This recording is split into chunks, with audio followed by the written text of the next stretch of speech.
दोस्तों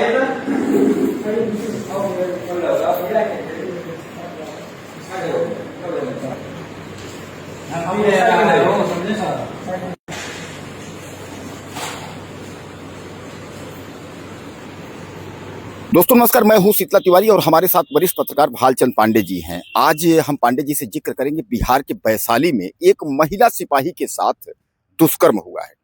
और मैं आपको बता दूं, महिला सिपाही अपनी बहन के साथ बाजार गई थी सामान खरीदने के लिए और वापस लौट रही थी तो सुबोध पासवान नाम का युवक उन दोनों बहन को अगवा करता है। बड़ी बहन के साथ यानी महिला सिपाही के साथ जो है दुष्कर्म होता है और जो छोटी बहन है हालांकि उसके साथ प्रयास किया जाता है लेकिन वो बच जाती है। अब ऐसी स्थिति में जो है किसी ने सूचना दिया और उसके बाद घर वाले भी पहुंचे, उसको ले जाकर के हॉस्पिटल में यानी वैशाली में उसको भर्ती कराते हैं, हालांकि वहां से रिफर करते हैं हाजीपुर में। तो पांडे जी से हम जिक्र करेंगे। पांडे जी, सबसे बड़ा सवाल ये है कि अब तो जब महिला पुलिस यानी महिला पुलिस का मतलब सीधे समझिएगा पुलिस, अब अगर जब पुलिस ही सुरक्षित नहीं है फिर आम आदमी का क्या होगा? इस घटना के बारे में हमारे दर्शकों को बताइए। तिवारी जी, पहले तो सभी दर्शकों को नमस्कार। ये देखिए, बिहार की जो कानून व्यवस्था है तिवारी जी, ये इस पर ना समय समय पर जो है वो कहीं न कहीं प्रश्न चिन्ह उठता हुआ दिख रहा है।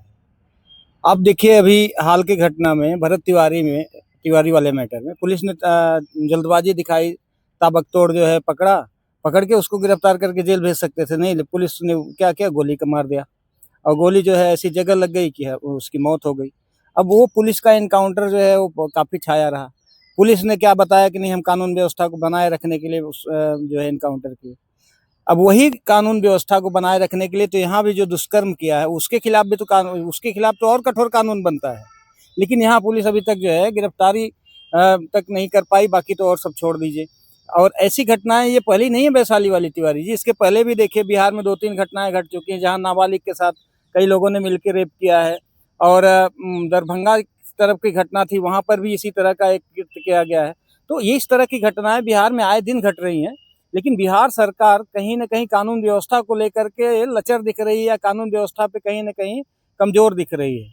एक तरफ तो दिखाते हैं बुलडोजर बाबा का अनुसरण कर रहे हैं और हम जो है बिहार में सुशासन लाएंगे, शांति व्यवस्था कायम करेंगे, और दूसरी तरफ जो है आए दिन कुछ न कुछ घटनाएं घट रही हैं।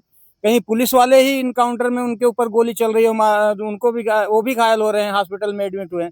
अभी कुछ दिन पहले जो पटना की घटना थी, देखिए उसमें पुलिस वाले जो इनकाउंटर पकड़ने गए थे, सामने से गोली चली, 2 पुलिस वाले घायल हो गए। हालांकि उसमें एक अपराधी मारा गया, कुछ फरार होने में कामयाब रहे। तो इस तरह की घटनाएं बिहार में अभी घट रही हैं जहां अपराधियों का धीरे धीरे मनोबल बढ़ रहा है और पुलिस जो है तिवारी जी कहीं न कहीं उन्हीं अपराधियों का इनकाउंटर, जिसको पकड़ लेते उसका इनकाउंटर कर दे रही है। बाकी अपराधी और मौत से घूम रहे हैं और पुलिस जो है अपने में ही मस्त है। पांडे जी, एक सवाल आपसे है, हमारे दर्शक जानना चाहते हैं। सवाल ये है कि इसके पहले जो है नीतीश सरकार थी, हालांकि नीतीश जो है बीजेपी गठबंधन में सरकार थी, चलिए मान लेते हैं गठबंधन में सरकार थी, सब कुछ ठीक नहीं था। लेकिन अब नीतीश के बाद जो है सम्राट चौधरी आए और सम्राट चौधरी तो योगी मॉडल पे काम कर रहे हैं। तो अब तो अपराधियों पर अंकुश लगना चाहिए, अपराधियों पर कंट्रोल होना चाहिए। आदमी कहता है ना कि मतलब पहले चलिए नीतीश की सरकार में थोड़ा सा मान लीजिए कि उस हिसाब से जो है बीजेपी का पूर्ण रूप से शासन नहीं चल पा रहा था। अब तो बीजेपी के सबसे ज्यादा वहां जो है विधायक हैं और पूर्ण बहुमत में यानी एक तरीके से बीजेपी है, सम्राट चौधरी को जो है सीएम बनाए हैं। तो क्या लगता है कि मतलब ऐसी स्थिति में, और वह भी जो सवाल ये महिला सिपाही का है, आम आदमी के चलिए रेप बलात्कार वो तो खबरें आती रहती है, लेकिन अब महिला सिपाही भी सुरक्षित नहीं है, जो न्याय करता है वह भी सुरक्षित नहीं है। इस पर दर्शकों को क्या बताएंगे? तिवारी जी देखिए, जब तक अपराधियों का और राजनीतिकों का जो है गठजोड़ रहेगा, तब तक कानून व्यवस्था चाहे बिहार ही नहीं किसी भी प्रदेश में सुधर नहीं सकती।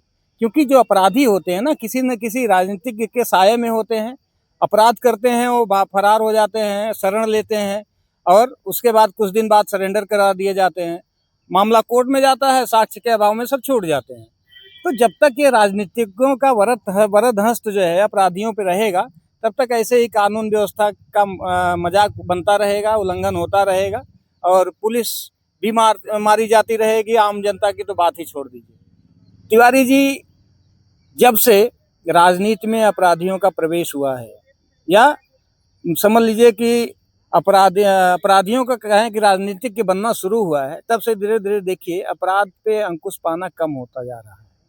और पुलिस के लिए भी एक मुसीबत बनती जा रही है, किसके खिलाफ कार्रवाई करें, किसके खिलाफ ना करें। क्योंकि देखिए आज जो कार्रवाई हो रही तिवारी जी, भविष्य को देख के हो रही है कि पता चला 5 साल बाद शासन सत्ता बदली, जो आएगा पता चला उसका कोई आका बैठ गया तो वो जो कार्रवाई करेगा उसके लिए मुसीबत बन जाएगी। तो यहाँ तो कार्रवाई करने वाले भी तो डर डर के कार्रवाई करते हैं। तो प्रश्न ये भी उठता है।